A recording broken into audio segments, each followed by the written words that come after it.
वे युगात्मक लवण जो ठोस अवस्था में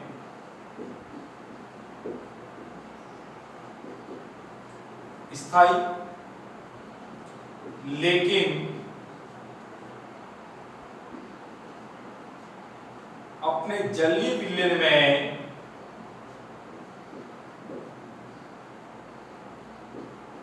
अस्थायी होते हैं, वे दीर्घ लवण कहलाते हैं।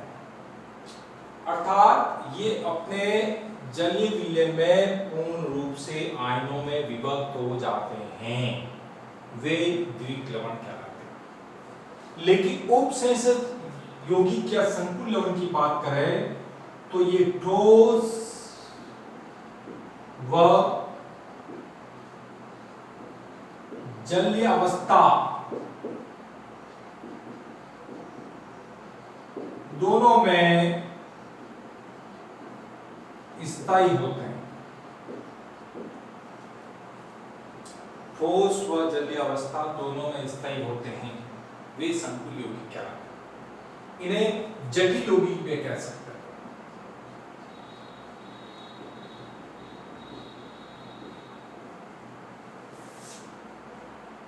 इनका अध्ययन करना सरल होता है, इनका अध्ययन करना बहुत ही जटिल है।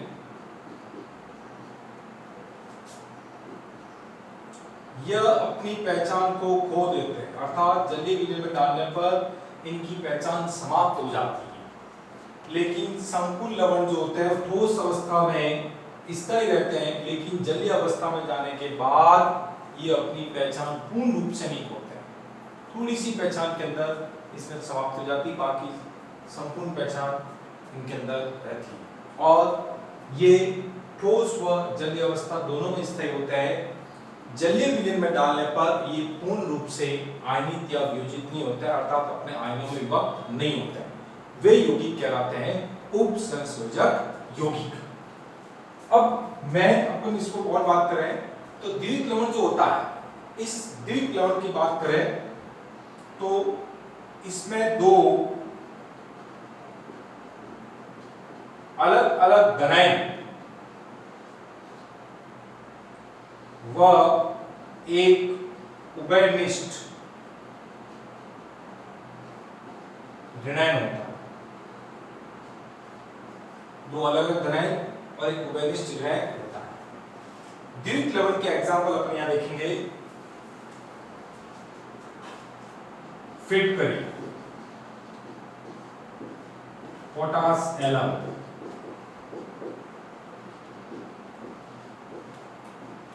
K2SO4, Al2SO4, 3.24H2। अब इसको अपन जल में डालते हैं तो K plus SO4 minus plus Al plus 3 और SO4 माइनस। तो यहां पर दो पोटेशियम और एल्यूमिनियम दो अलग अलग घनाएं हैं, लेकिन सल्फेट दोनों में उभयनिष्ठ घनाएं हैं।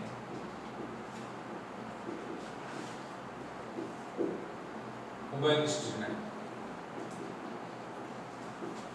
इसी प्रकार अपन सेकंड एग्जांपल लेते हैं, मोहर लवण, जिसका रासायनिक नाम है फेरस अमोनियम सल्फेट। शॉर्ट में इसको लिखते हैं FAS, ferrous sulphate dot ammonium sulphate dot 6H2। तो यहां पर अपन जैसे इसको जल में डालेंगे तो Fe+2 SO4 minus plus NH4 plus dot SO4 minus 2। तो ये Fe+2 और NH4 प्लस दो अलग अलग घनाएं हैं।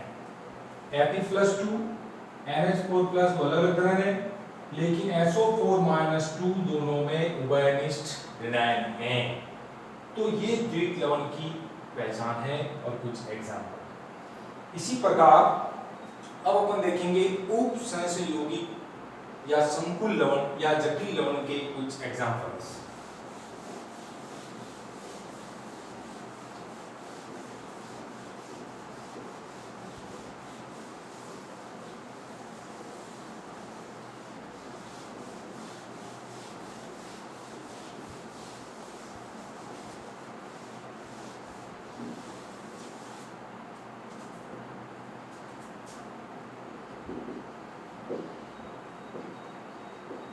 संकुल लवण उप सहसंयोजक यौगिक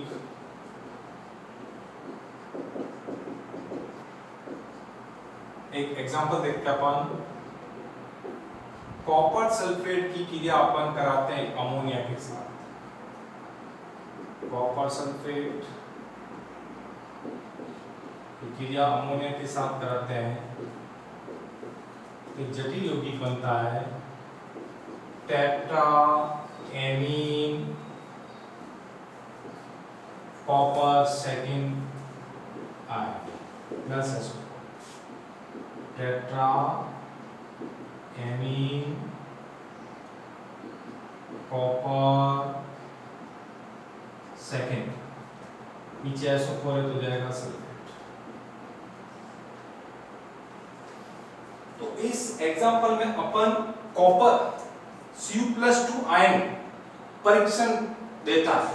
अगर अपन इसका tetra amine copper second sulphate का अगर अपन टेस्ट करें तो इसमें Cu+2 आयन जो होगा वही परीक्षण देगा।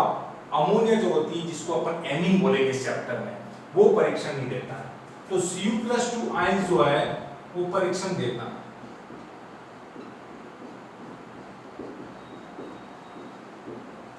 लेकिन NH3 एमीन परीक्षण नहीं देता।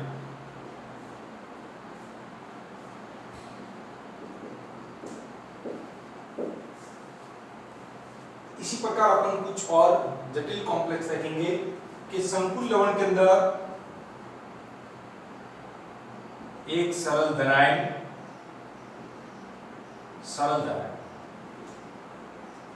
तो जटिल क्या होगा ऋणायन। For example K4 FeCN6। अब इसका अपन जैसे आयन विभक्त करेंगे तो K प्लस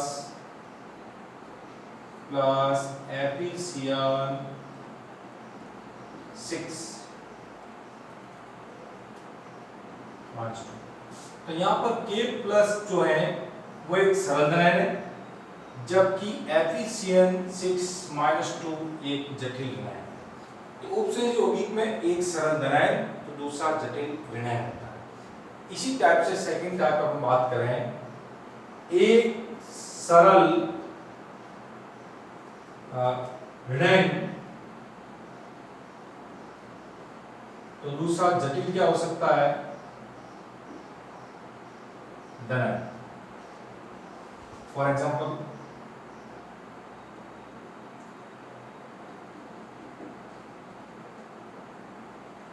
NiCl4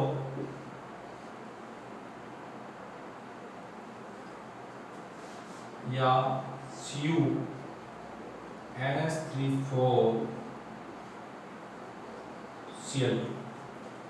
इसको अपन जैसे जल में डालेंगे तो CuNH3,4+2 प्लस Cl-। तो यहाँ पर जो कॉम्प्लेक्स यानी कि जो जटिल यौगिक बन रहा है वो धनायन है। ये जटिल यौगिक है, इसके ऊपर +2 चार्ज आ रहा है तो जटिल यौगिक तो क्या होगा धनायन और सरल क्या होगा ऋणायन। Cl- यहाँ पर सरल और दूसरा अपन बात करें जो संकुल यौगिक है वो कैसा है जटिल धनायन है और Cl- एक सरल ऋणायन। तीसरा स्टेप अपन देखें जटिल धनायन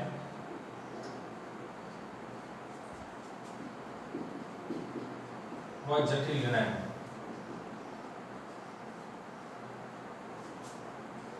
Cu NH3 4 2 माइनस, इसी प्रकार Cr या Cu ले सकते हैं CuCl 4 2 माइनस। तो यहाँ पर जो संकुल है वो जटिल धनायन है और यहाँ पर जो संकुल है वो जटिल ऋणायन है। यानी उपसहस्य यौगिक के अंदर अपन बात करें कि जलीय विलयन में डालने पर पूर्ण रूप से आयनित नहीं होते, वियोजित नहीं होते, अपना आयन विभक्त नहीं होते हैं।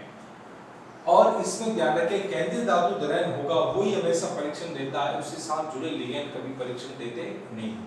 हमने बताया कि उपसहस्य यौगिक में एक सरल धनायन हो सकता तो दूसरा जटिल ऋणायन।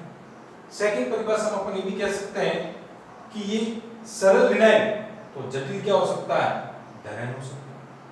तीसरी परिभाषा में जटिल धनायन तो उसके साथ जटिल ऋणायन भी हो सकता है। यानी उपसहस्य यौगिक में तीन टाइप से ले सकते हैं अपन, एक सरल धनायन, जटिल ऋणायन, सरल ऋणायन, जटिल धनायन, एक जटिल धनायन तो दूसरा जटिल ऋणायन हो सकता है। इस प्रकार के यौगिक जो होते हैं वो उन्हें अपन उपसहस्य यौगिक कहते हैं। अब उपसहस्य यौगिक के अंदर कुछ काम आने वाले पॉइंट्स हैं, उसको अपन एक एग्जांपल द्वारा समझेंगे, कुछ शब्दावली यूज की है उसके बारे में अपन अध्ययन करेंगे।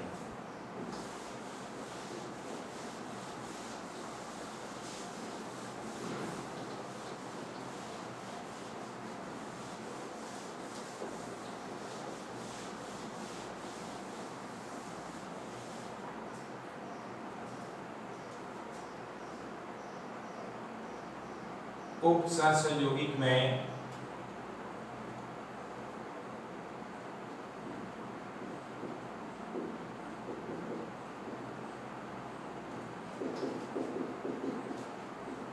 प्रयुक्त शब्दावली,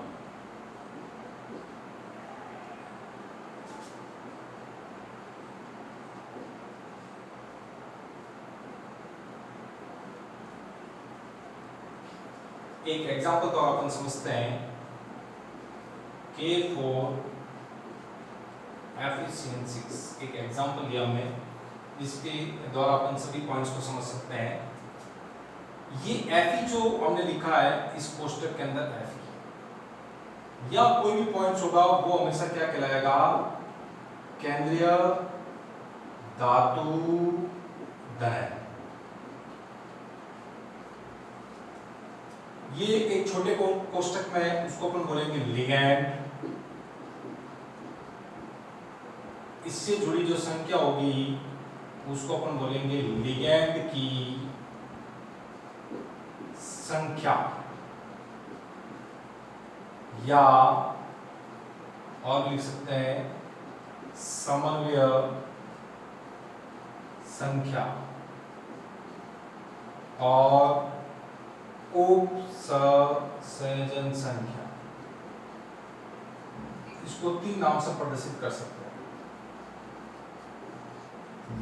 ये जो बड़ा कोष्टक है इसको अपन बोलते हैं गुरु कोष्टक या समन्वय मंडल या उपसंयोजन सत्ता, उपसंयोजन सत्ता। और इस गुरु कोष्टक के बाद चाहे राइट साइड में हो चाहे लेफ्ट साइड में हो उसे हम आयनिक मंडल,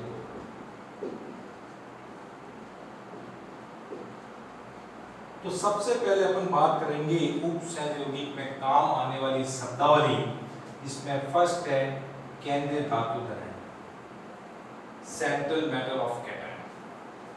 सबसे पहले अपन लेंगे केंद्रीय धातु धनायन।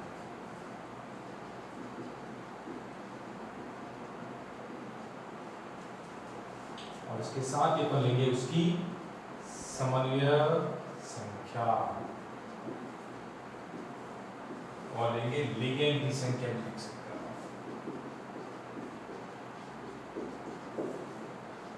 जितनी लिगेंड की संख्या होगी उतनी वो क्या करेगी, समन्वय संख्या करेगी। अब केंद्रीय धातु धनायन क्या होता है? केंद्रीय धातु धनायन अपन बात करें कि किसी भी उपसंयोजक यौगिक में केंद्रीय धातु धनायन लिगैंड के साथ एक बंध से बंधित रहते हैं, उसे उपसंयोजक बंध कहते हैं। यानी केंद्रीय धातु धनायन लिगैंड की एक रिक्त द्विकक्षक उपलब्ध कराता है और उस रिक्त द्विकक्षक के साथ केंद्रीय धातु धनायन जो होता है गुरु कोष्ठक यानी कि समन्वय मंडल में केंद्रीय धातु धनायन जिस लिगैंड के साथ उपसंयोजक बंध से बंधित होता है उसे केंद्रीय धातु धनायन कहते हैं। यानी केंद्रीय धातु धनायन की बात करें तो लिगैंड के लिए रिक्त द्विकक्षक उपलब्ध कराता है, फिर वो लिगैंड उस केंद्रीय धातु धनायन के रिक्त द्विकक्षक के साथ उपसंयोजक बंध से बंधित होता है। यानी शॉर्ट में इसकी परिभाषा बताए अपन तो केंद्रीय धातु धनायन समन्वय मंडल में केंद्रीय धातु धनायन लिगैंड के द्वारा उपसंयोजक बंध से बंधित होते हैं, वे केंद्रीय धातु धनायन कहलाते हैं। इसमें ज्यादातर एग्जांपल जो है वो डी ब्लॉक के तत्व हैं जो अपन देखेंगे, जैसे स्कैंडियम +3 तो इसकी जड़ समन्वय संख्या क्या होगी 6, डबल करना आपको। समन्वय संख्या क्या होता है? कोऑर्डिनेशन नंबर या उपसंयोजक संख्या भी कह सकते हैं इसको। संकुल में समन्वय मंडल में लिगैंड की संख्या जो होती है उसी को अपन क्या कहते हैं? समन्वय संख्या कहते हैं। यानी किसी संकुल में जितने लिगैंड होंगे वो उसकी समन्वय संख्या कहलाएगी। यानी लिगैंड की संख्या समन्वय संख्या कहलाती है। इसके बाद बात करते हैं अपन स्कैंडियम के बाद स्कैंडियम, टाइटेनियम,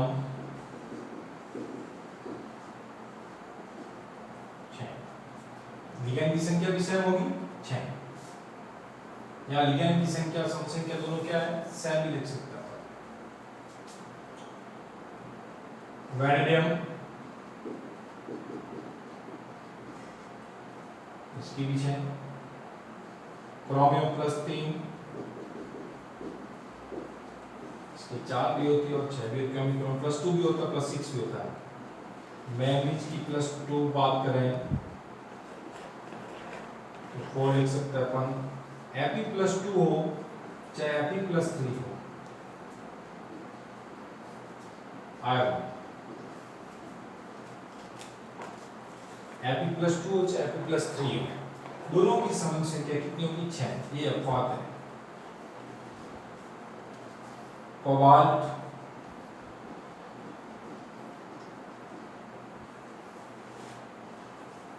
समन्वय संख्या कितनी होगी? 6।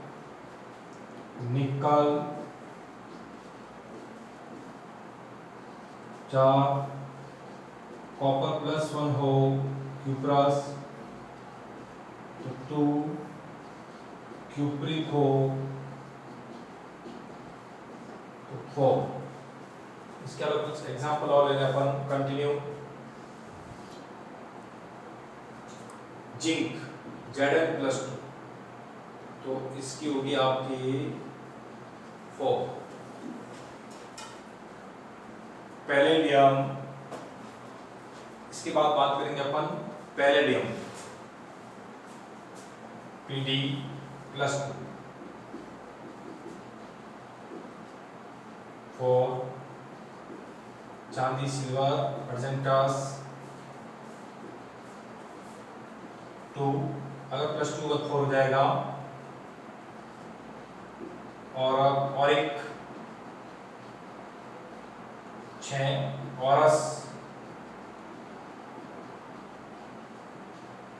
2,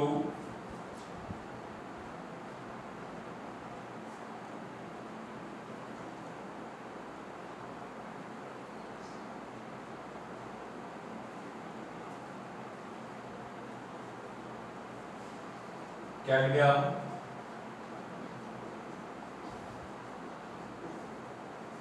4। इसी प्रकार कुछ केंद्रीय धातु धनायन और उनकी समन्वय संख्या, यानी लिगैंड की जो संख्या होगी वही समन्वय संख्या होगी। इसके आगे अपन लेंगे समन्वय मंडल।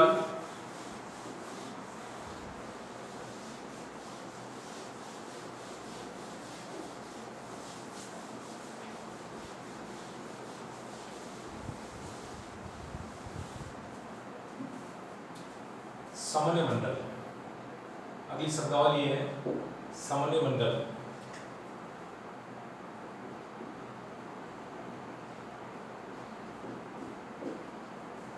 या उप स्वयं सत्ता।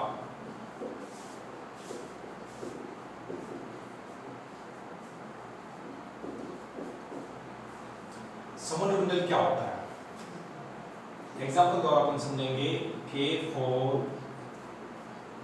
efficiencies। इस एग्जाम्पल अपन देखते हैं Fe जो केंद्रीय धातु धनायन और केंद्रीय धातु धनायन से उप सहसंबंध से बंधित जो परमाणु होता है उसको अपन लिगैंड कहते हैं। और यहाँ K for efficiencies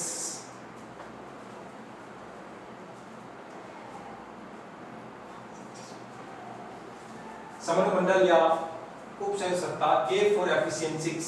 यहाँ पर एक एग्जाम्पल लिया, उसमें अपन देखते हैं समन्वय मंडल क्या होता है।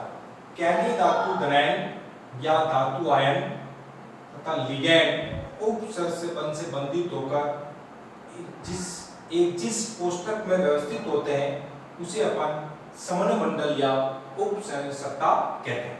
तो केंद्रीय धातु धनायन और लिगैंड आपस में जिस एक गुरु कोष्ठक या बड़े कोष्ठक में व्यवस्थित होते हैं उसे अपन समन्वय मंडल कहते हैं। जैसे इस यौगिक को हमने जलीय विलयन के अंदर डाला तो K plus Fe6 minus 2 minus 2 plus 2 minus का 4। तो यहां पर अपन बात कर रहे हैं कि यहां पर जो K प्लस आया है ये K प्लस आयनिक मंडल में है और ये जो पूरा पोर्शन होगा इसको अपन क्या बोलेंगे, गुरु कोष्ठक या समन्वय मंडल। और एग्जांपल ले सकते हैं hexa aqua titanium chloride. Hexa aqua titanium chloride. अब इस हेक्सा एक्वा टाइटेनियम क्लोराइड में अपन टाइटेनियम की बात करें तो यहाँ पर टाइटेनियम केंद्रीय धातु धनायन है और यहाँ पर जो जल को यहाँ पर एक्वा लिखेंगे, जल ये लिगैंड है। तो केंद्रीय धातु धनायन या धातु आयन तथा लिगैंड आपस में उप सहसंबंध से बंधित होकर एक जिस कोष्ठक में व्यवस्थित होते हैं उसे अपन क्या कहते हैं, समन्वय मंडल कहते हैं या इसे गुरु कोष्ठक भी कहा जाता है। और इसके बाद का जो मंडल होगा वो आयनिक मंडल। अब कैसे पता चला आयनिक मंडल है? जैसे अपन इसको जल में डालेंगे तो हेक्सा एक्वा टाइटेनियम और Cl क्या हो जाएगा, माइनस। तो यहाँ पर ये जो है वो एक गुरु कोष्ठक